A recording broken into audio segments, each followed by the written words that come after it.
झुमका गिरा रे।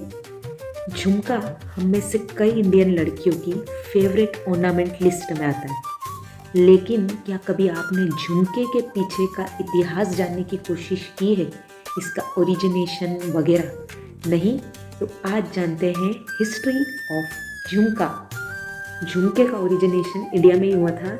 ये चोला डायनेस्टी के टाइम पे 300 BC में ट्रेस किया जा सकता है। ऐसा माना जाता है कि उनके टेम्पल आर्किटेक्चर में जो डीडी भगवान की मूर्तियाँ होती थी, उनके ऑर्नामेंटेशन में झुमके का यूज़ पाया गया है।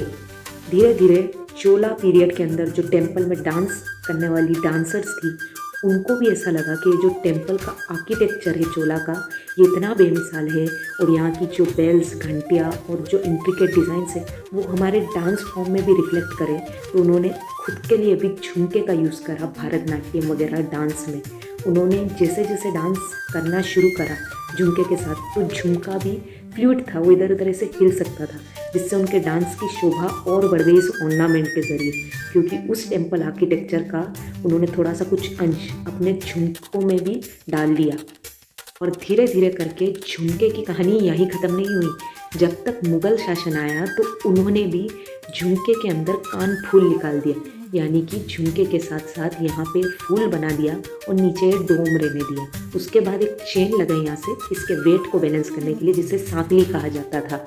और धीरे धीरे करके राजपूत, राजस्थानी, मारवाड़ सभी घरानों में रानियाँ वगैरह झुमके को अपने वेरिएंट के हिसाब से खूब पसंद करने लग गई। मोतियों वाला झुमका हो या राजस्थान की मीनाकारी वाला, या कश्मीर का देजहू झुमका हो, या डायमंड का, गोल्ड हो या सिल्वर हो, या ऑक्सीडाइज झुमका हो जो नवरात्रि में पहनते हैं।